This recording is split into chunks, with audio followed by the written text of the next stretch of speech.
सावधान, यह विज्ञापन बचाएगा आपके पूरे 1500 रुपए। एक तारीख से पद्मेश ब्रॉडबैंड लेकर आए हैं लॉकडाउन स्पेशल स्टूडेंट्स ऑफर, जिसमें आप पाएंगे 4000 रुपए का ब्रॉडबैंड कनेक्शन मात्र 2500 रुपए में, यानी 1500 रुपए की डायरेक्ट बचत।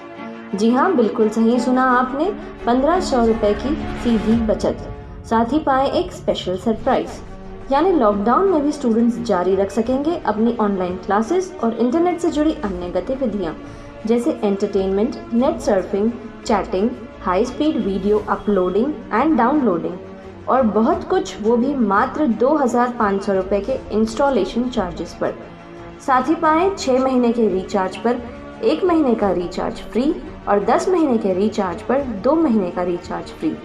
डेटा फॉरवर्ड करने की सुविधा, यानी अनयूज्ड डेटा को अगले रिचार्ज पर दोबारा यूज़ करने की सुविधा। ये सब कुछ पाएं 100 Mbps तक की हाई स्पीड पर, यानी सुपर फास्ट इंटरनेट, वो भी सुपर कूल दाम पर, और सबसे अहम सुपर स्पीड सर्विस का वादा। तो जल्दी जुड़िए आपके अपने पद्मेश ब्रॉडबैंड के साथ सिर्फ 2500 रुपये के इंस्टॉलेशन चार्जेस पर, और पाएं स्पेशल सरप्राइज।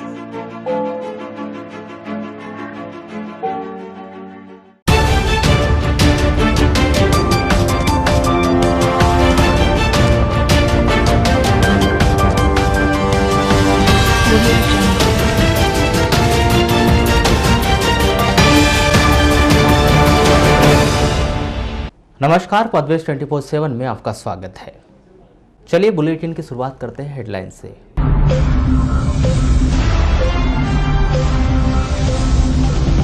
इकतीस जुलाई से 4 अगस्त तक लगाए जाने वाले लॉकडाउन के आदेश को किया गया रद्द। डेंजर रोड पर नहीं बनेगा बाईपास, विधायक गौरीशंकर बिसेन ने डेंजर रोड बचाव समिति को दिया आश्वासन।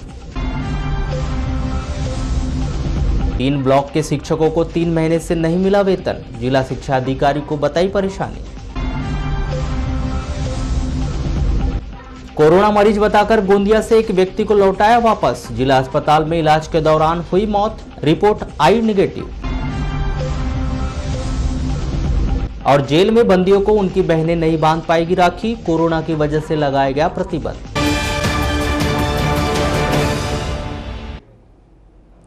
अब खबरें विस्तार से। 31 जुलाई की रात 8 से 5 अगस्त की सुबह 5 बजे तक जारी किया गया लॉकडाउन का आदेश वापस ले लिया गया है। 31 जुलाई को सतपुड़ा चेंबर ऑफ कॉमर्स के नेतृत्व में व्यापारियों के द्वारा पूर्व मंत्री गौरीशंकर बिसेन को लॉकडाउन के दौरान होने वाली परेशानी, छोटे व्यापारियों को हो रही आर्थिक नुकसान के विषय में जानकारी दी गई। बालाघाट के व्यापारी समुदाय के लोग आज विधायक महोदय से सर्किट हाउस में मिले हैं और उनके सामने अपनी बात रखी है, क्योंकि यह त्योहार एक बड़ा त्योहार है साल का व्यापारियों के लिए और जनता के लिए, और लोगों ने उसी हिसाब से खरीदी कर ली, लेकिन समय बिल्कुल नहीं मिला और लॉकडाउन की घोषणा अचानक कर दी गई 4 दिन के लॉकडाउन की। तो जितना व्यापारियों के पास राखियां, मिठाई, उन्होंने जो व्यवस्था कर रखी अपने व्यापार के लिए, उनको यदि लॉकडाउन रहा तो उनको बहुत बड़ा नुकसान होगा। और इस बात को ध्यान में रखते हुए भी हमने विधायक जी से गौरी हाउस से बात की है और उन्होंने कलेक्टर साहब से बात की है, और इसका कुछ न कुछ हल निकालने की कोशिश हम कर रहे हैं। जहाँ तक हमें लगता है कि जैसे कलेक्टर साहब ने और विधायक जी ने आश्वासन दिया है, इसका कुछ न कुछ हल हम निकाल देंगे। व्यापारियों की मांग पर पूर्व मंत्री गौरीशंकर बिसेन ने पहले ही अपने इरादे जाहिर कर दिए थे। इस दौरान उन्होंने व्यापारियों की परेशानियों को ध्यान में रखने की भी बात कह दी थी। कोरोना का संक्रमण फैल रहा था, जिला प्रशासन ने विचार किया है कि चूंकि रक्षाबंधन और हमारे मुस्लिम भाइयों के पर्व के बीच थोड़ा लोगों का आवागमन ज्यादा होगा, इसलिए 3-4 दिन का लॉकडाउन करना चाहते थे। उन्होंने इस तरह का निर्णय भी लिया था, लेकिन हमारे छोटे व्यापारी, बड़े व्यापारी, फुटकर व्यापारी, यहाँ तक कि हाट ठेले में जो अपना वस्तुएं बेचते हैं, उन सब लोगों की तरफ से एक बात आई कि हमारा छोटा सा धंधा 1-2 दिन का रक्षाबंधन का होता है, यदि ऐसा हुआ तो हमारा बिजनेस भी प्रभावित होगा और हम कहीं के नहीं रहेंगे। सब लोगों से चर्चा के विचार उपरांत अब यह निर्णय जिला प्रशासन ने लिया है। उन्हें हमने निर्देशित किया है कि रविवार को छोड़कर, क्योंकि रविवार राज्यव्यापी लॉकडाउन है, बाकी शेष दिनों में पूर्व व्यवस्था के अनुसार मार्केट खुले रहेंगे, सभी तरह के मार्केट खुले। जिले के अशासकीय स्कूल शिक्षण संस्थाओं के द्वारा 31 जुलाई को जिला शिक्षा अधिकारी को ज्ञापन सौंपा गया और अपने विभिन्न परेशानियों को बताई गई। इस दौरान उन्होंने आरोप लगाया कि संक्रमण काल के दौरान अशासकीय स्कूलों पर दर्जनों आरोप लगाए जा रहे हैं। वहीं दूसरी ओर अशासकीय स्कूल में बिना टीसी के अशासकीय स्कूल के बच्चों को प्रवेश दिया जा रहा है। ये जो शासन की दोहरी नीति है, शासकीय स्कूलों को तो खुलवा दिया उन्होंने, घर घर जा रहे हैं बच्चों के लिए किताबें बांट रहे हैं और हमारे बारे में अफवाहें फैला रहे हैं प्राइवेट स्कूल के बारे में। और हमारे जो बच्चे हैं रेगुलर, उनको किसी तरीके से लालच दे रहे हैं और ये कह रहे हैं कि यदि आप हमारे प्राइवेट स्कूलों में पढ़ोगे तो आप लोगों को गरीबी का रेखा कार्ड जो है वो समाप्त हो जाएगा, आपको जो योजनाएं शासन की उसमें कोई फ़ायदा नहीं मिलेगा। और इस तरीके से हम लोगों के दुष्प्रचार करके हम लोगों का स्कूलों के बच्चों को अपने स्कूल में प्रवेश कर रहे हैं बिना टीसी के। दूसरी बात यह है कि शासन ने ऐसी नीति नहीं अपनाना चाहिए था। शासन के हम भी तो कर्मचारी हैं, शिक्षा के प्रचार में हमने भी तो सहयोग दिया है। शासन ये जो दोहरी नीति अपना चुकी है उससे हमारे प्राइवेट संस्था के लोगों को, प्राइवेट संचालकों को बहुत परेशानी हो रही है। कुछ तो हमारे स्कूल वाले जो हैं उनकी स्थिति इतनी दयनीय हो गई है कि वो लोग ये सोचिए कि संसार को छोड़ने के लिए तैयार होने लगे हैं, बहुत परेशान है। और इसी परेशानी को लेकर हम जिला शिक्षा अधिकारी के पास आए थे, उनसे हमने अपनी परेशानी को अवगत करवाया। ये सरकारी कर्मचारी जो शिक्षक लोग हमारे साथ आरटी का पैसा जो था वो 17, 18, 18, 19 और 19 भी विगत 3 वर्षों का पैसा अशासकीय विद्यालय को शासन ने शुल्क की प्रतिपूर्ति नहीं की है, जिससे अशासकीय शालाओं की स्थिति बहुत दयनीय हो गई है। आज 5 महीना दिन हो गया, अशासकीय शालाओं के पास कोई शुल्क नहीं आ रही, कोई छात्र, कोई पालक फीस जमा करने नहीं आ रहा है। तो आरटी की राशि यदि एक एक विद्यालय को मिल जाए, हर विद्यालय का कम से कम 2-2, 3-3, 4-4 लाख रुपए शासन का प्रतिवर्ष का पड़ा हुआ है, वो यदि मिल जाता है तो आज अशासकीय शालाओं की जो आर्थिक स्थिति वो ठीक हो जाएगी और अपने शिक्षकों को, अपने कर्मचारियों को नियमित वेतन दे सकेंगे। तो ये एक प्रमुख बिंदु था आरटी वाला। और बाकी तो राज्य स्तर के बिंदु थे, हमने ज्ञापन में लिखा है, कलेक्टर साहब को, माननीय डीओ साहब को भी दिया है। जिला शिक्षा अधिकारी आर.के. लटारे ने बताया कि अशासकीय स्कूलों के लिए अब तक कोई आदेश नहीं आए हैं। वहीं दूसरी ओर शासकीय स्कूलों में किताबों का वितरण सहित अन्य गतिविधियां धीरे धीरे शुरू हो चुकी है, इसलिए पालक थोड़े से चिंतित दिखाई दे रहे हैं। अब उनसे भी चर्चा हुई है, उनके भी जो प्राइवेट स्कूल है अभी बंद है, हमारे सरकारी स्कूलों में एडमिशन और किताबें बांटने का काम शुरू हो गया है, लेकिन उनके कोई निर्देश अभी नहीं आए हैं, जिससे के कारण उनके जो बच्चे हैं, उनके जो छात्र है, पालक है, थोड़ा सा ये है सशंकित है कि कहीं हमारे विद्यालय नहीं खुले तो हमारे बच्चों का भविष्य क्या होगा। तो इस पर जो भी जिला स्तर की जो समस्याएं हैं उसको निपटाया जाएगा और किसी भी प्रकार का ऐसा अनर्गल जो प्रचार यदि कोई करता है तो उसको समझाया जाएगा कि कोई प्रचार ऐसा इस प्रकार का दुष्प्रचार न करें। 31 जुलाई को राज्य अध्यापक संघ के पदाधिकारियों के द्वारा जिला शिक्षा अधिकारी को लांजी, किरनापुर और हट्टा क्षेत्र के अधिकांश स्कूलों में कार्यरत शिक्षकों को बीते 3 माह से वेतन नहीं दिए जाने की शिकायत की गई। राज्य अध्यापक संघ के पदाधिकारियों ने बताया कि स्थानीय स्तर और प्रदेश स्तर दोनों पर ही लापरवाही की गई है, जिसका खामियाजा अध्यापक संवर्ग को हो रहा है। क्या है, 3 प्रकार की स्थितियां निर्मित हुई है अभी। और एक ऐसे कर्मचारी है जिनका IFMS कोड तो जारी हो चुका है, लेकिन किरनापुर विकासखंड में पदस्थ है और उनकी सेवाएं बालाघाट और लांजी विकासखंड में संकुलों में कार्यरत है। तो उन लोगों को 3 माह से पेमेंट नहीं हुई है। दूसरी, जिन लोगों के IFMS कोड जारी नहीं हुई है उनको मैनुअली भुगतान किए जाने का प्रावधान है, लेकिन उन्हें भी करीब 2 से 3 माह से पेमेंट नहीं हो पा रही है। ये समस्या अपने यहाँ ही बनी हुई है क्या? अभी तो हमारे यहाँ किरनापुर विकासखंड में विशेष करके समस्याएं सामने आ रही है। किसकी गलती लग रही है जिसकी वजह से आप लोग को वेतन नहीं मिल जो उच्च कार्यालय है, चाहे ब्लॉक स्तर पर हो, जिला स्तर पर हो, ये हमारी समस्याओं को ऊपर तक पहुँचाना चाहिए और नहीं तो ये मान लिया जाएगा कि ये समस्या यही से जुड़ी हुई है।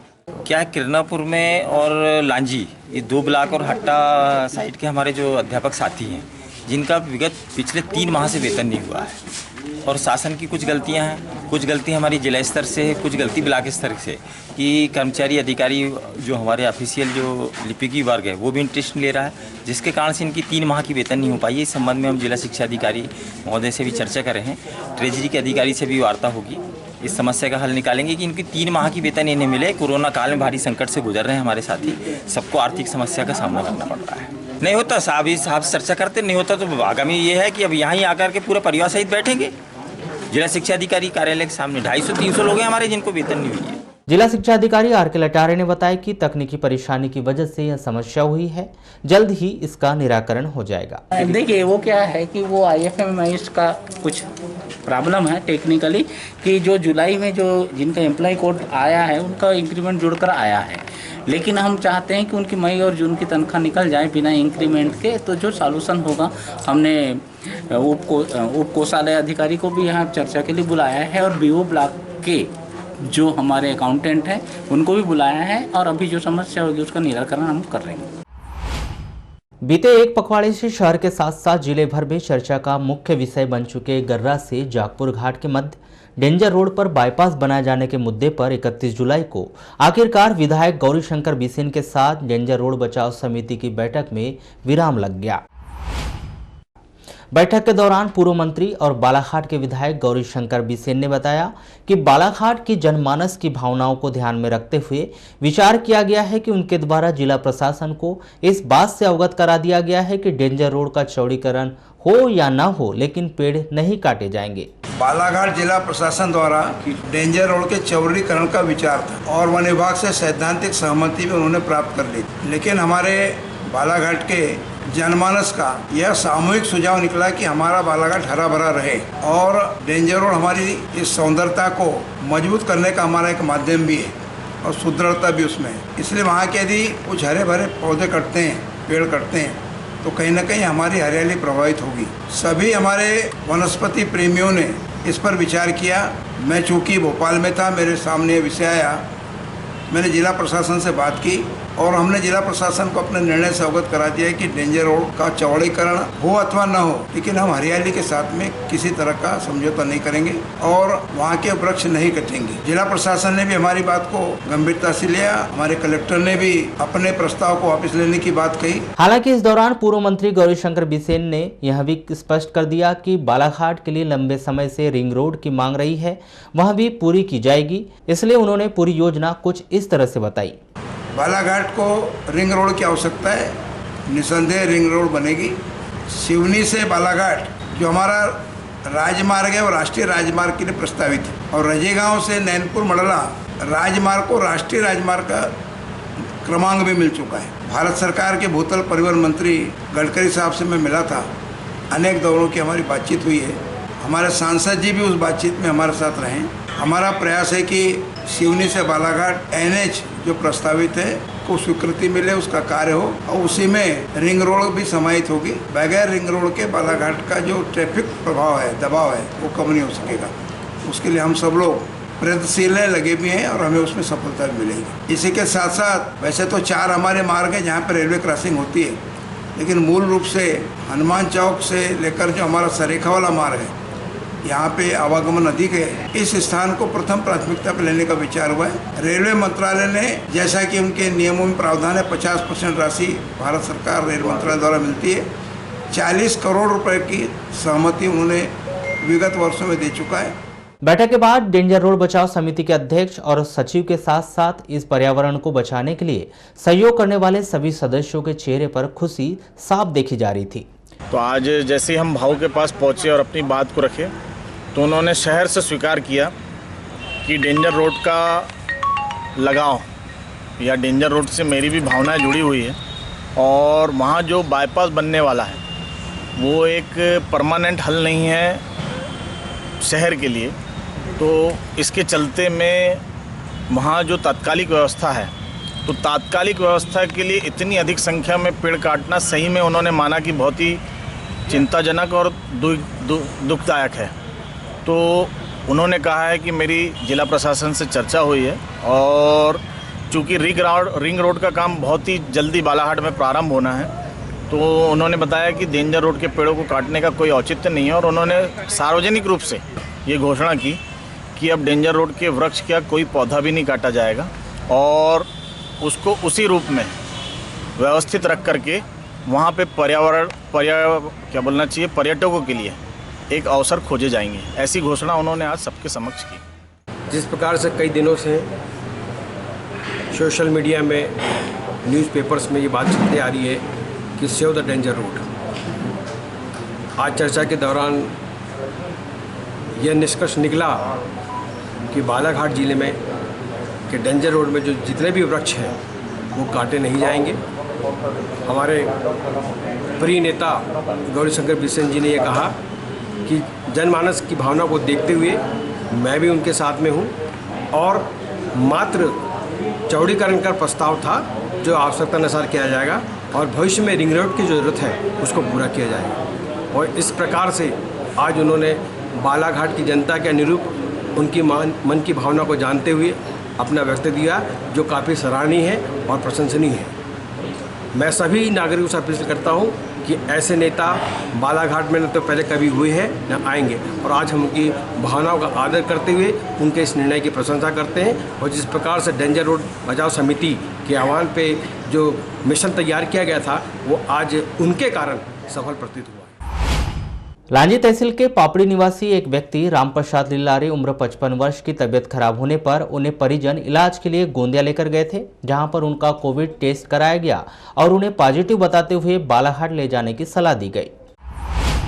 बालाघाट में इलाज के दौरान उनकी मौत हो गई, लेकिन मौत के बाद उनकी रिपोर्ट नेगेटिव आई। मृतक के पुत्र ने बताया कि पिता को सीने में दर्द की शिकायत हो रही थी। लांजी के चिकित्सक ने उन्हें गोंदिया ले जाने की सलाह दी थी, जिस पर वे उन्हें गोंदिया ले गए, जहां पर उनका कोविड टेस्ट हुआ। चिकित्सकों ने कहा कि वह नागपुर या बालाघाट चले जाएं।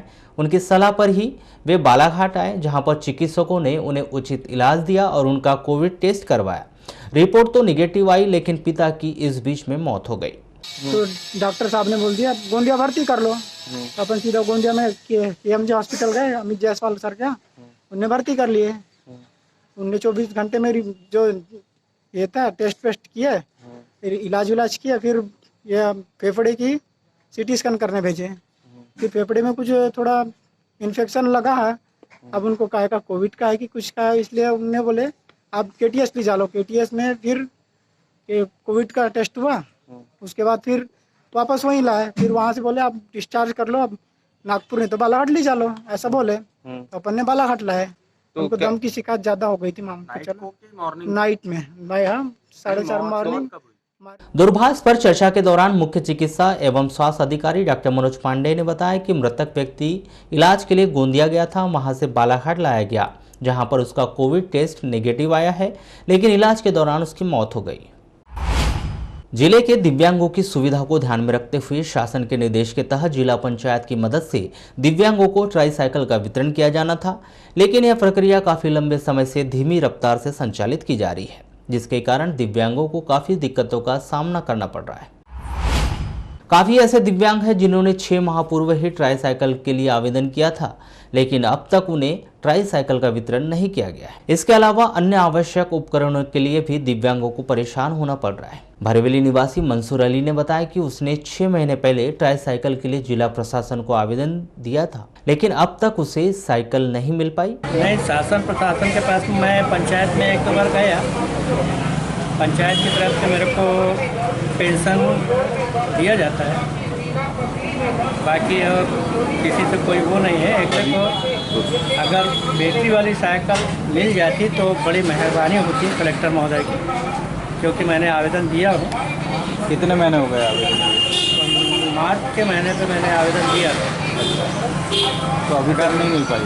महोदय जी की कृपा हो जाए तो मेरे को बैटरी वाली साइकिल मिल जाए, क्योंकि मेरे को। वहीं इस मामले में हम होंगे कामयाब निःशक्त सेवा संगठन के जिला अध्यक्ष यतिन तिलासे ने दिव्यांगों की समस्या के निराकरण न होने पर आंदोलन करने की चेतावनी प्रशासन को दी है। विगत 1.5 वर्षों से दिव्यांगजनों को ट्राईसाइकिल और व्हील चेयर और आपके बैसाखी वितरण नहीं हुई है, अभी तक के नहीं हुई है, तो जिससे दिव्यांगजन को बहुत परेशानी है। 211 लोगों को बांटने का था, उसमें बालाघाट मुख्यालय में बहुत कम लोगों को बटी है, जैसे अभी भी लोग उसके लिए ट्राईसाइकिल के लिए वंचित हो रहे हैं, बाकी बटी है, मिली है। किस प्रकार की व्यवस्था होनी चाहिए? व्यवस्था ऐसी होना चाहिए कि दिव्यांगजन अभी लॉकडाउन के कारण वैसी रोजी रोटी से परेशान है और उनके पास काम तो है नहीं, और प्रशासन द्वारा पहले बोर्ड लगाया जाता था जिससे दिव्यांगजन अपने सर्टिफिकेट भी बना लेते थे, और आज जिले मुख्यालय में ऐसी कोई व्यवस्थित वैकल्पिक व्यवस्था नहीं है जिससे उन लोग अपना सर्टिफिकेट भी बना सकें। दिव्यांगजन आज की स्थिति में बहुत परेशान है, जिनके परेशानी को देखते हुए प्रशासन से भी निवेदन है कि उनको तत्पर वो उपलब्ध कराया जाए। इस प्रकार की व्यवस्था नहीं होती तो पूरे दिव्यांगजनों के साथ मिलकर कलेक्टर कार्यालय का घेराव भी करेंगे और कलेक्टर साहब को एक बार हम लोग आवेदन भी दिलवाए। एसएम देव एलोपैथिक मेडिकल कॉलेज के छात्रों ने कलेक्टर कार्यालय पहुंचकर अपनी परेशानी बताई। छात्रों के अनुसार 8 माह पहले उन्होंने फर्स्ट ईयर क्लास में एडमिशन लिया था, बावजूद इसके कि आज तक नामांकन क्रमांक नहीं आया है। इस विषय पर उनके द्वारा कॉलेज प्रबंधन को कई बार शिकायत की गई, लेकिन संतुष्ट जवाब नहीं दिया जा रहा है। सर, प्रवेश की जानकारी तो हमको अभी कंफर्म नहीं मिला अभी तक कि कुछ लिखित या प्रूफ भी नहीं दे रहे हैं सर। कॉलेज में इसी अपन बोले कि हमको प्रूफ चाहिए, तो कॉलेज से कुछ रिस्पांस भी नहीं आ रहा है। और सर हमारी कोई क्लासेस भी नहीं लगी, ऑनलाइन क्लासेस, तो 1 या 2 दिन ऑनलाइन क्लासेस की प्रोसेस चली है, बाकी क्लासेस बंद हो गया। इस मैटर में कोई भी रिस्पांस नहीं मिला सर। तो सर और नेक्स्ट अभी बीच में कॉल आया था सर 1 मंथ पहले कि आपका पुराना जो भी बचा हुआ सेल्स फीस है वो भी पेड करना है आपको करके। तो सर हमारा एडमिशन कंफर्मेशन हमको मिला ही नहीं। सर हम लोग BHM फर्स्ट ईयर से सरदार पटेल से SPU से सर हमारे साथ ये प्रॉब्लम है। हम लोगों ने सेशन 2019-20 पे एडमिशन लिया था सरदार पटेल गायखोरी पे। सर इन लोगों ने बोला था कि आप लोग का एडमिशन फुल्ली कंफर्म होगा, पर हमारे कॉलेज को चालू हुए भी 8 महीने लगभग हो चुके हैं, पर अभी तक कोई कार्यवाही नहीं हुई और हमारे साथ यानी एनरोलमेंट नंबर भी नहीं आ रहा है अभी तक। और सर क्या चाह रहे हैं आप लोग? सर हम लोग कोई भी कंफर्मेशन चाहिए। हम कैसी कंफर्मेशन चाह रहे हैं? एनरोलमेंट नंबर चाहिए। और इन लोगों ने कुछ दिन पहले बोला था कि यानी आपका मेडिकल यूनिवर्सिटी से हटा के SPU यूनिवर्सिटी में कंफर्मेशन हो जाएगा, पर अभी तक हमें कोई कंफर्मेशन लेटर नहीं मिला है। बहन और भाई के पवित्र रिश्ते का त्योहार रक्षाबंधन इस वर्ष 3 अगस्त को मनाया जा रहा है, लेकिन कोरोना वायरस संक्रमण को देखते हुए जेल में बंद बंदियों को उनकी बहनें जेल पहुंचकर राखी नहीं बांध पाएगी। जिला जेल के जेलर यजुवेंद्र बादवारे ने बताया कि वरिष्ठ स्तर से मिल रहे आदेश के अनुसार इस वर्ष जेल परिसर में बंदियों को उनकी बहनें राखी नहीं बांध पाएगी। यह आदेश कोरोना वायरस संक्रमण के बढ़ते प्रभाव की वजह से वरिष्ठ स्तर से जारी किए गए। समय समय पे हमको सभी जो वरिष्ठ संस्थान है हमारे, कोई भी माननीय न्यायालय हो या हमारा जेल मुख्यालय हो या जिला प्रशासन हो, उससे कोरोना के संबंध में जो भी निर्देश होते हैं उनका जेल में भी हम पालन करते हैं। और जो राखी है वो जेल का एक बहुत ही महत्वपूर्ण त्यौहार होता है और इसको हम बड़ी धूमधाम से मनाते हैं हर साल। क्योंकि हम सब जानते हैं कि कोरोना का संक्रमण फैल रहा है और मध्य प्रदेश की कई जेलें जैसे बरेली, उज्जैन, इंदौर वगैरह में कोरोना का जो संक्रमण है वो बहुत मात्रा में पाया गया। और जेल में चूँकि घनत्व ज़्यादा होता है तो कोरोना का जो वायरस है बहुत तेज़ी से फैलता है। और इसी को देखते हुए हमारे जो जेल वरिष्ठ अधिकारी हैं हमारे जेल मुख्यालय के, श्रीमान संजय चौधरी साहब, उन्होंने 31 अगस्त तक की जो मुलाकात है बंदियों की उसको प्रतिबंधित किया है। तो अभी इस बार रक्षाबंधन में हम सभी बहनों से अपील करते हैं, निवेदन करते हैं कि अपनी जो राखियाँ हैं वो डाक के द्वारा आप भेजें जिला जेल पे और हम उसको प्रॉपर डिसइंफेक्ट करके आपके भाइयों की कलाई पे बंधाएंगे। और इस बार रक्षाबंधन हम जेल स्टाफ मिलके बंदियों के साथ मनाएगा, पूरी सावधानी और सुरक्षा के साथ साथ। तो पद्मेश 24/7 में बस इतना ही। आप बने रहिए हमारे साथ, तब तक के लिए दीजिए इजाजत। नमस्कार।